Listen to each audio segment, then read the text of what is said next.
Thank you, certainly members of the press and education community throughout the state and our very valued members of the Department of Elementary and Secondary Education for being here. Obviously, it was a very long morning. As board president, I can report that by a vote of 5-3, Commissioner Van Dieven was removed from that position, effective immediately, and then by a separate vote, 7 with 1 abstention, Dr. Roger Dorson was installed as the interim commissioner.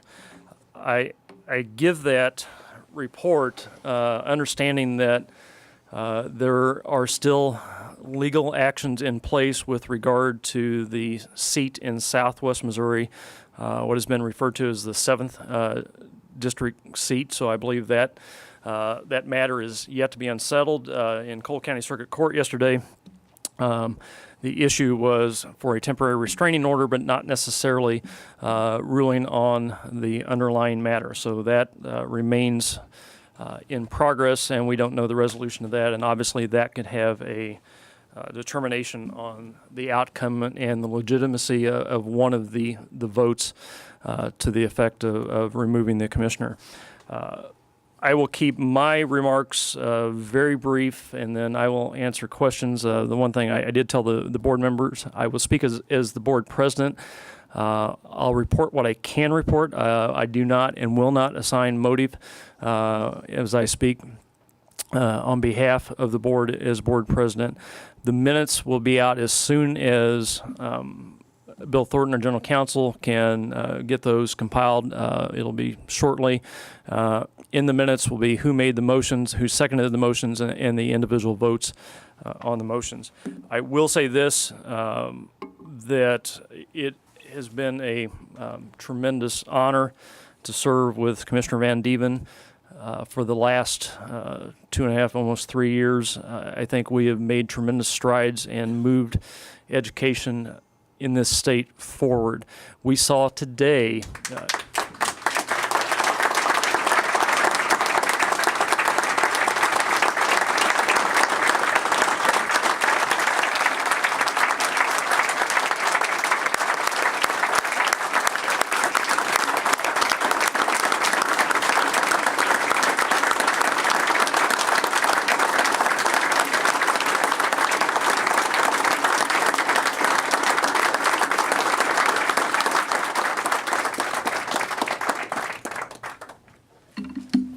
we saw today 2 examples of that, which I mentioned in open session, when we were able to move Normandy from unaccredited status to provisionally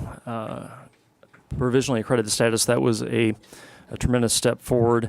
And then for the first time in as long as I remember, and we're trying to go back, and it's 93 or 94, there are no unaccredited school districts in the state, and that is a huge step in the right direction. The other thank you that goes out from my standpoint and my position is to the staff of this great department. Obviously, all of this has been a tremendous opportunity for distraction. And this has been going on, as you know, for the past several months, and yet under Commissioner Van Dieven's leadership and the great work of the men and women of this department, the focus has remained solely on 900,000 school children in this state. That, to me, I am just frankly honored to be a part of that, because I've seen no organizations with that level of disruptive activity swirling around them that have been able to function at such a high level. So that is just tremendous.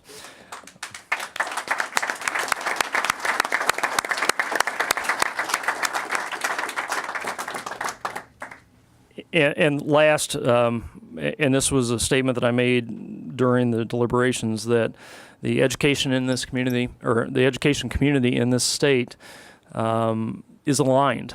And it's a wonderful thing when it's aligned, and that alignment can be used to move things forward. Unfortunately, the majority of the board chose not to make that decision. I've been around education, I've been around politics for seems like all my adult life. And I made the point that when you make real progress in education, it's when the school community and the State Board of Education, the legislature, and the executive branch are all moving the same direction. And it does not appear to me right now we're all moving in the same direction. And I think that is very sad, because I think we are missing a unique moment to do something very, very good for 900,000 school kids. So I'm going to turn it over to Commissioner Van Dieven. I know she has some remarks. This is obviously, it's been a difficult day for me, but I just keep looking at her for grace in this, and it inspires me. Commissioner? Thank you, President Shields.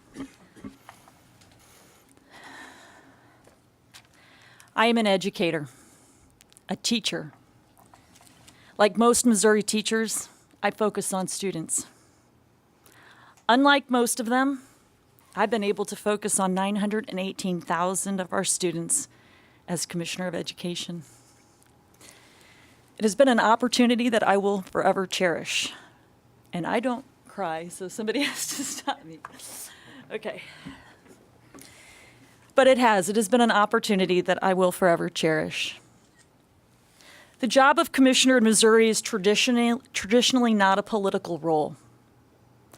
But at the moment, political forces are eclipsing educational decisions. And although I didn't come to Jefferson City to fight, I'm willing to fight for children and teachers.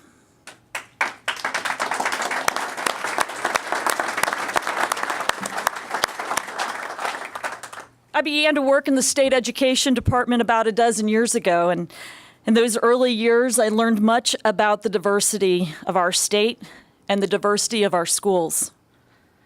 I became commissioner to help teachers be more effective, to make schools stronger.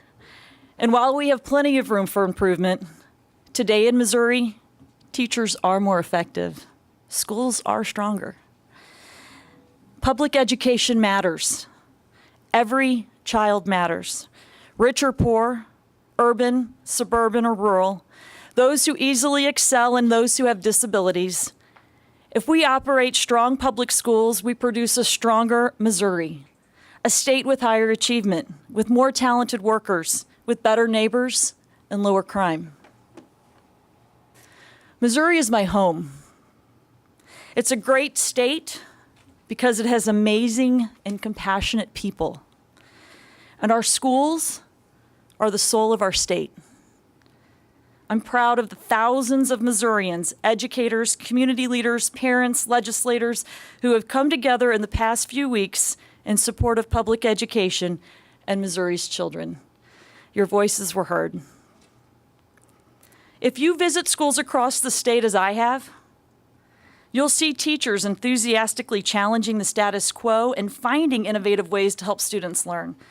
In the past few years, we've had strong debates in Missouri. We've set rigorous standards for learning.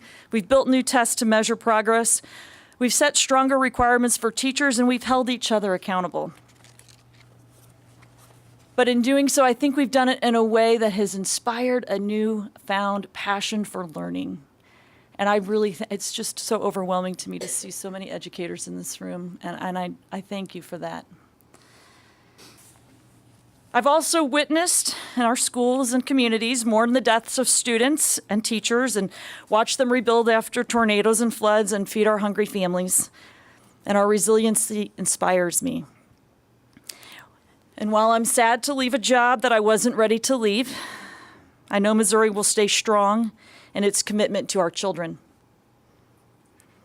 I want to thank the State Board of Education, particularly these three gentlemen beside me, for the vision that this State Board of Education has set on ensuring better opportunities for children across our state.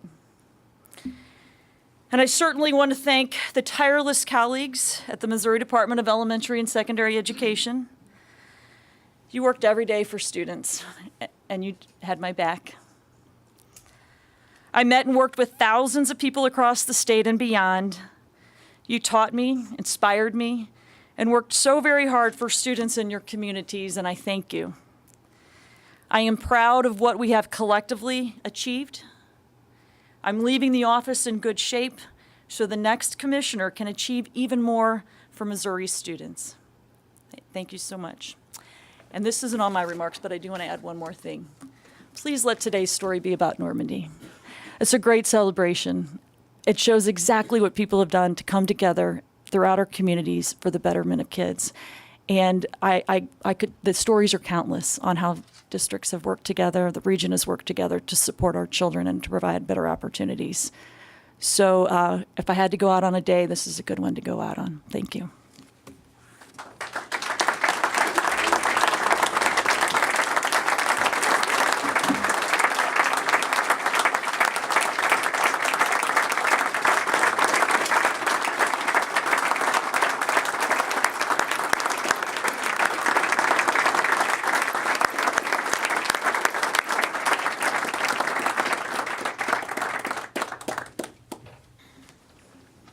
Dick and Mike? Yeah, I would just say that what Margie said, the very last sentence, that's Margie, because she's all about education and what's right for kids. And that's why you look around the state and you see superintendents and board members and our board working together. I've been working in education since 1966, and I've never seen it like this before. And here we are, and thanks to her leadership, this has happened, and I'm sorry. I hate to see you go. This is the best situation I've ever worked in. We had the best board up until about 4 or 5 months ago, and I've told many people that's the best board I've ever worked with, the best situation, the best staff. I mean, everybody here works for the same thing, all together under your direction, and it's all about kids, and that's where it needs to be. Thank you for that, Margie. Thanks, Vic. I just want to echo Vic and Charlie. Commissioner Van Dieven has done an extraordinary job. It's been an honor to serve with her in this effort. And I want to reinforce something that Vic said that is true for me as well. In 35 years of public service, the way the State Board of Education functions and the way the Department of Elementary and Secondary Education functions is and was the finest public experience I had in 35 years, and I've had some incredible experiences for a kid from Beaumont.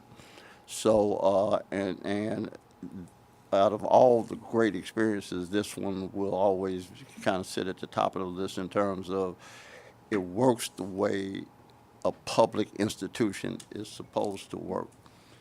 And Margie said, make this about Normandy. And it is about Normandy, because Normandy would not have been possible without a commissioner like Margie Van Dieven and a State Board of Education like we used to have. So you can't separate the progress and the incredible story of a Normandy that you saw earlier today from who sits on this board and who sits in her chair. So if you're going to make the story about Normandy, you have to connect both of those points, because one would not have happened without the other. Which leads me to my second point, which is what now? And one of the things that we attempt to do in moments like this is to normalize them. They say, well, we all got to figure out how to work together and move on. And this week in American, I wrote a commentary, but I talked about the parable of the frog in the boiling water, and about how if you drop the frog in when the water is tepid, you can probably turn it up gradually, and the frog will cook himself to death. Well, when we normalize undemocratic behavior, when we normalize the violation of the norms of self-governance, and we accept little bitty infractions, one day you wake up and you don't have a republic anymore. Benjamin Franklin was asked when he left the Constitution Convention what had they done, and he said, we created a republic, if you can keep it. So the keeping of it requires everybody as a citizen to respond. And this is my message to school districts. I would argue that you've made your voice heard. I'd also stipulate that you have a responsibility to obey every lawful statute that the department and this board is required to enforce.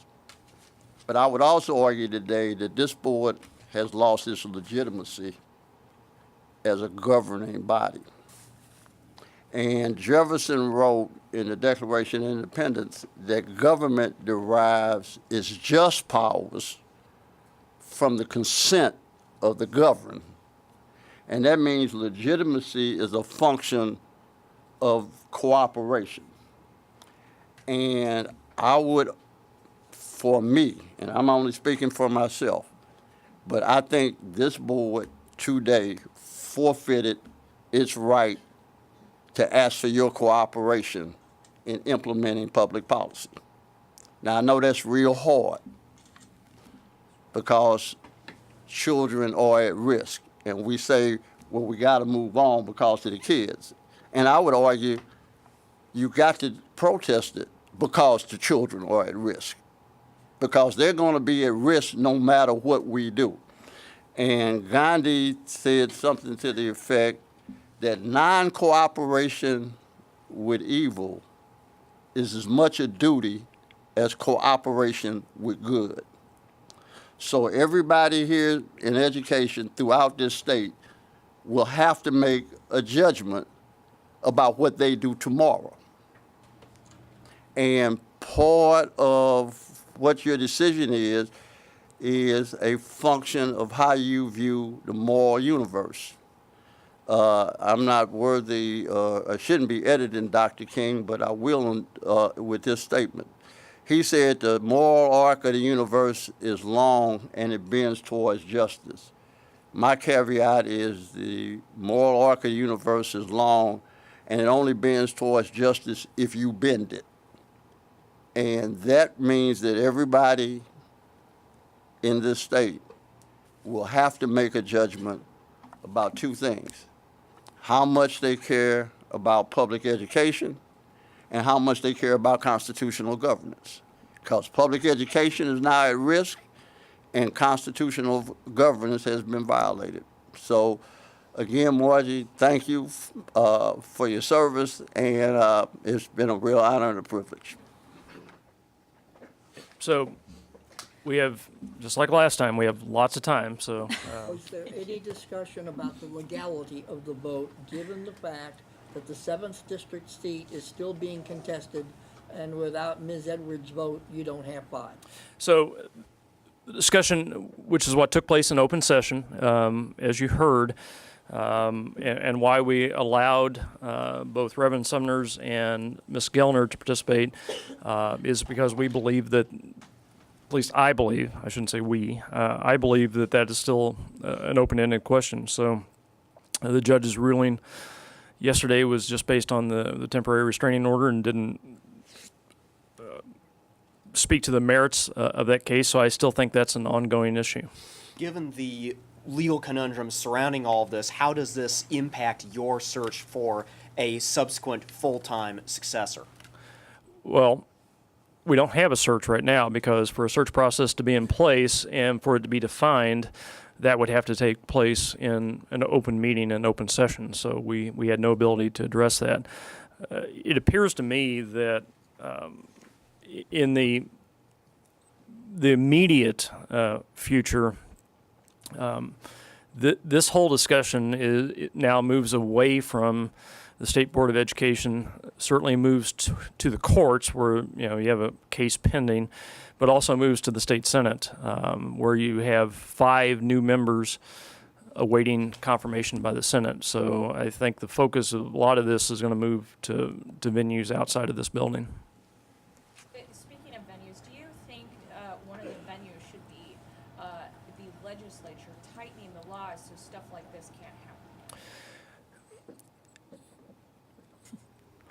I try not to tell the legislature what to do. So, having used to be one of them, we're in a really unique position because you normally don't have as many open seats that on a state school board. So there's 8 members of the board, 1 per congressional district. Their 8-year terms supposed to be staggered. Previous administration left some of those vacant. That's why you saw that the ability to get 4 plus 1 resignation, and how you could get 5. I can tell you that I have had legislators call me with all sorts of different ideas about legislation that would say you can't make a change of commissioner in the interim without confirmation. I would assume that would be part of the discussion when the legislature heads back to session. So